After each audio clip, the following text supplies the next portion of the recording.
Мои коллеги меня точно не поддержат, но я уверена, что каждая винтажная вещь — это маленький герой, спасающий наше будущее.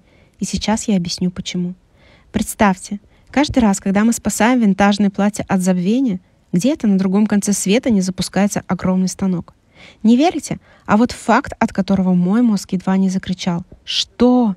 На одну простую футболку тратится 2700 литров воды. Это же целое озеро в шкафу.